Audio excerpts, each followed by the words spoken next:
मतदार यादीमधल्या घोळावरून ठाकरे जयंत पाटील वडेट्टीवार यांनी निवडणूक आयोगाला धारेवर धरले। नालासोपाऱ्यामध्ये सुषमा गुप्ता नावाच्या महिलेचं 6 वेळा मतदारसंघामध्ये नाव आहे असं जयंत पाटील यांनी म्हटलं। निवडणूक आयोगाची वेबसाईट कुणीतरी वेगळाच माणूस हाताळतो असं जयंत पाटलांनी म्हटलं। तर भाजपचे देवांग दवे निवडणूक आयोगाचा मीडिया हाताळतात वडेट्टीवार यांनी देवांग दवे यांच्यावर आरोप केले। देवांग दवे यांनी हे आरोप फेटाळले आहेत। मतदार यादीमधल्या घोळावरून ठाकरे बंधू जयंत पाटील आणि वडेट्टीवार यांनी निवडणूक आयोगाला धारेवर धरलं।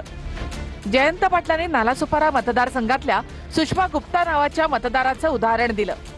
नालासोपारा मतदारसंघात सुषमा गुप्ता नावाच्या महिलेचं 6 वेळा नाव असल्याचा आरोप जयंत पाटलांनी केला।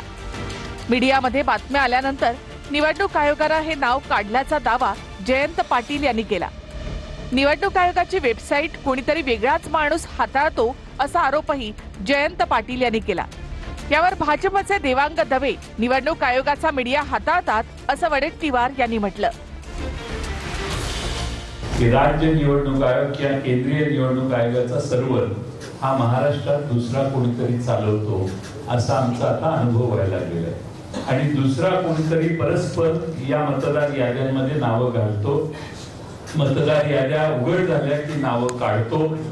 राज्य निवडणूक आयोग असो किंवा केंद्रीय निवडणूक आयोग यांच्या हातात काही नाहीये। देवांग दवे हे निवडणूक आयोगाचे हे एका राष्ट्रीय पक्षाचे पदाधिकारी त्याच्याकडे तो कंत्राट दिला आहे।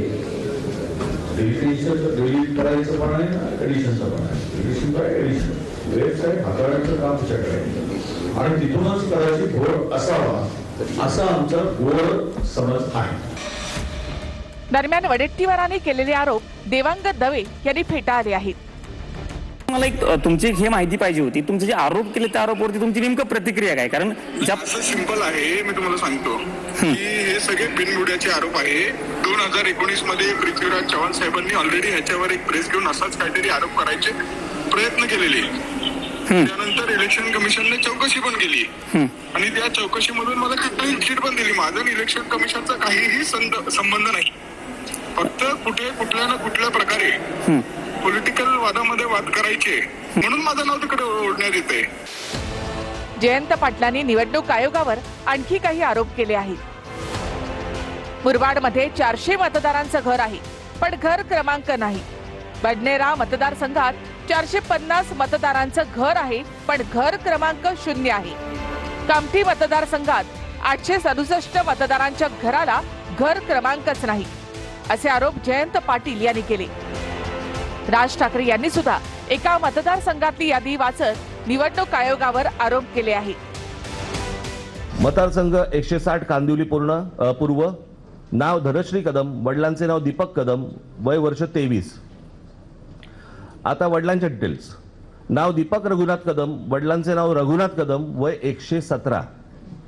मतदारसंघ 161 चारकोप, नाव नंदिनी महेंद्र चव्हाण, वडिलांचे नाव महेंद्र चव्हाण, वय वर्ष 124, वय 124। आता वडिलांचे डिटेल्स। नाव महेंद्र कुमार श्रीनाथ चव्हाण, वडिलांचे नाव श्रीनाथ चव्हाण, वय 43। कोणी कोणाला काढले तेच कळत नाहीये।